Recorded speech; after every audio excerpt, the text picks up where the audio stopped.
10월 20일 화요일 정례 브리핑을 시작하겠습니다. 첫 번째로 윤병세 외교부 장관은 오늘 오후 3시 남대문 상공회의소에서 개최되는 영사콜센터 10주년 및 이전 개소 기념식에 참석합니다. 윤 장관은 기념사를 통해 재국민 보호가 외교관의 가장 본질적인 책무임을 다시 한번 강조할 예정입니다. 또한 그동안 외교부가 국가별 맞춤형 안전정보 제공 등 한국의 IT 기술을 접목한 재국민 보호 서비스를 제공해 왔으며 영국, 중국, 인도, 러시아, 국제이주기구 등과 영사 및 위기관리 글로벌 협력 네트워크 확충을 통해 재국민 보호 강화에 노력해온 사실을 언급할 예정입니다. 그 결과 외국 무비자 여행이 가능한 국가 순위에서 우리나라가 미국, 영국에 이어 3위를 차지할 정도로 위상이 높아져서 우리 국민들이 어느 나라 국민보다 자유롭고 편리하게 해외여행을 즐길 수 있게 되었음을 소개할 것입니다. 마지막으로 윤 장관은 앞으로도 외교부가 효과적인 조기 경보와 신속 대응 시스템 구축을 통해 1,600만 여행객, 260만 재외국민 시대에 걸맞는 국민 안심 서비스 제공을 위해 최선의 노력을 기울일 것임을 언급할 예정입니다.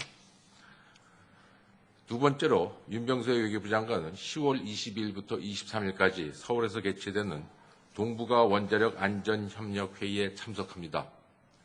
이번 회의에는 한일 중 3국 이외에도 미국, 러시아, 프랑스, 캐나다 정부 관계자, IAEA 등 원자력 전문 국제기구, 국내외 학계 전문가 등이 참석하여 포괄적인 동북아 원자력 안전협력 제고 방안을 논의할 예정입니다.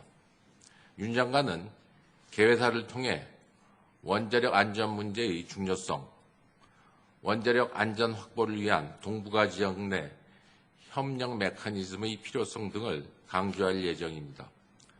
또한 이태호 경제외교조정관은 10월 23일 개최될 전체 회의에서 동북아 원자력 안전협의체 추진 방안을 제안할 예정입니다.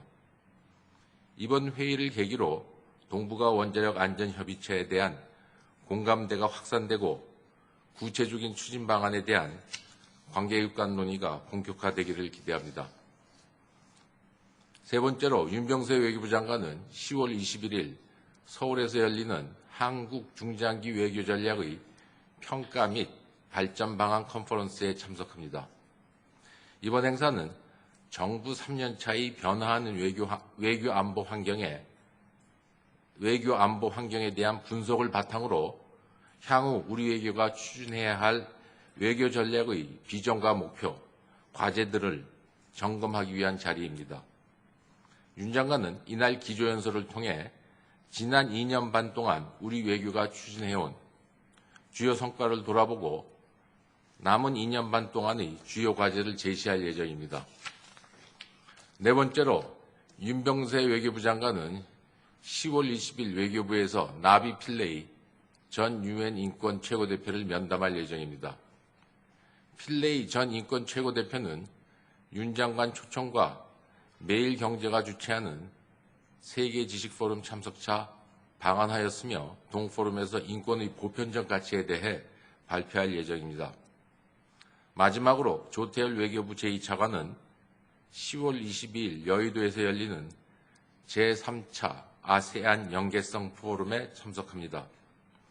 이번 행사는 국내 기업 및 투자자들에게 아세안 연계성 관련 프로젝트를 소개하고 국내 기업과 아세안 회원국 간의 네트워크 구축 기회를 제공하기 위해 개최됩니다.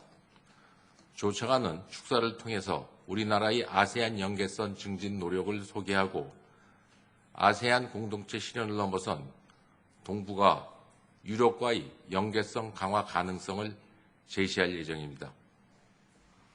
이상입니다.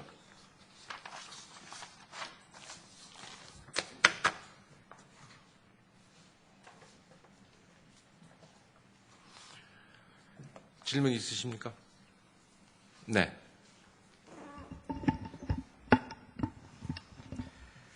일본 사시미 기자 히가시오카라고 합니다.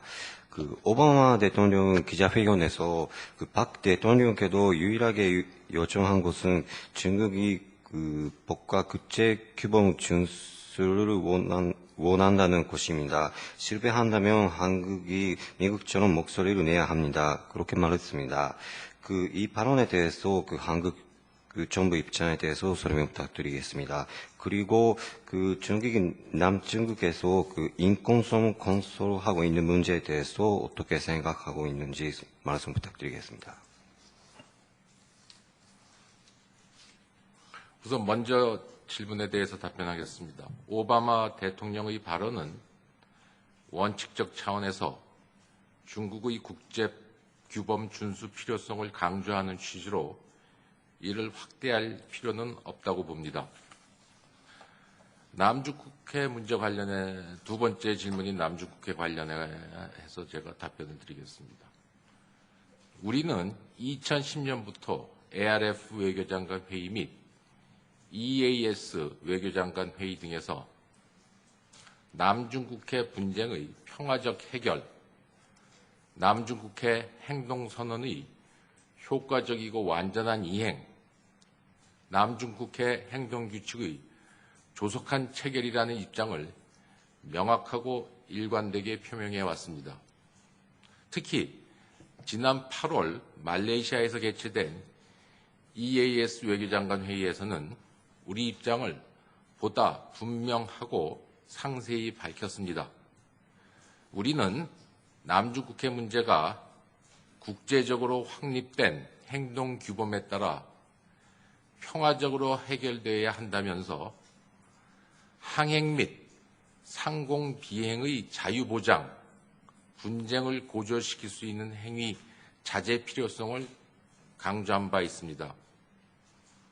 이에 대해 미국을 포함한 여러 국가들이 이런 우리 입장을 높이 평가한 바 있습니다. 근본 대통령님 방미 시에도 그간 남중국해 문제에 대해 우리가 취했던 입장을 설명해 준 데 대해 미 측은 높이 평가한다고 하였습니다.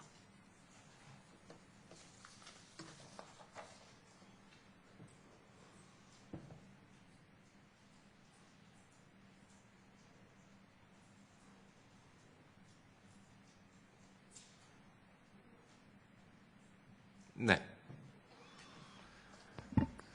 아사히신문 기자 히가시오카라고 합니다. 다른 질문인데, 베트남 전쟁에서 한국은 병사에게 성폭행을 당했다는 베트남인 여성과 그리고 가족이 한국 정부의 사죄와 배상을 요구하는 정원서를 제출했다고 발표했습니다. 한국 정부 입장 그리고 대응에 대해서 설명 부탁드리겠습니다.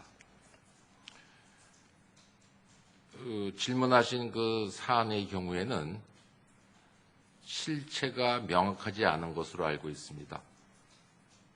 92년 한배 수교 이래 양국은 과거를 덮고 미래를 향해 협력해 나간다라는 공통된 입장을 바탕으로 과거사 문제 전반에 대해 긴밀히 협력하고 있습니다.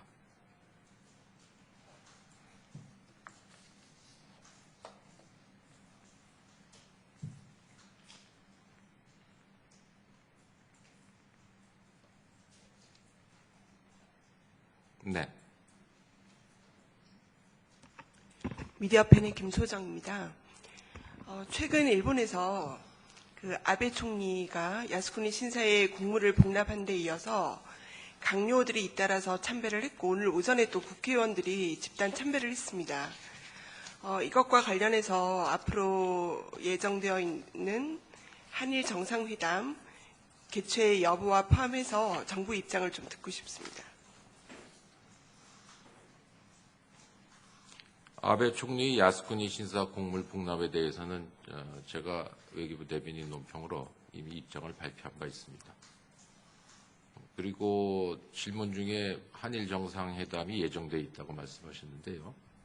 한일 현재까지 저희는 그런 논의를 하고 그 양자 회담 관련된 한중일 3국 정상회담이 개최됩니다. 현재로서는 그 한중일 3국 정상회담의 성과를 내는 방향에 대해서 저희가 주로 협의하고 있고, 그 계기에 열리는 양자 문제에 대해서는 협의 중에 있습니다. 따라서 그 질문은 조금 미리 앞서 나가는 질문 아닐까 싶습니다.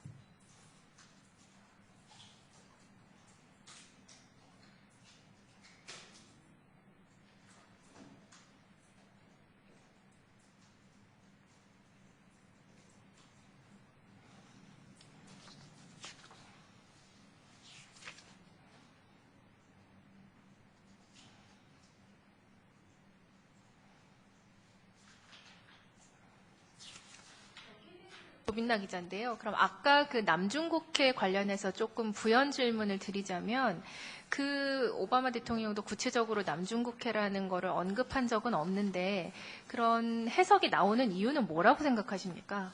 그 제가 오바마 대통령이 말씀하신 것까지 해석을 더 붙이고 할 수 있는 입장에 있는 사람은 아닙니다. 그건 언론의 해석이겠죠. 우리 언론의 해석이겠지. 제가 지금 말씀하신 그거에 대해서 오바마 대통령이 남중국해 관련해서 그런 발언을 하셨다는 단정이 하나 들어가 있고, 또 거기에 대한 우리 언론의 해석이 들어가 있는데, 그것 또한 언론의 해석입니다. 그걸 외교부 대변인인 제가 단정과 그 해석에 대해서 뭐라고 얘기할 수 있는 입장은 아닌 것 같습니다.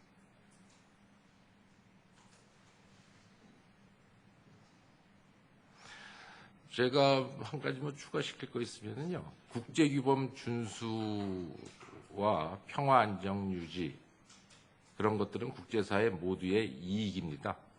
어떤 국가라도 국제규범을 준수해야 한다는 것은 당연한 사실입니다. 당연한 것입니다.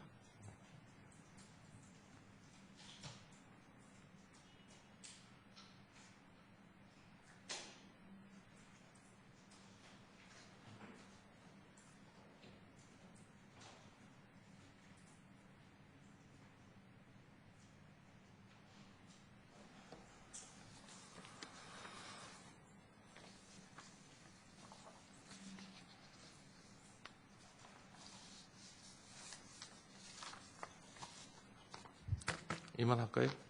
더 이상 추가 질문 없으십니까? 자, 수고하셨습니다.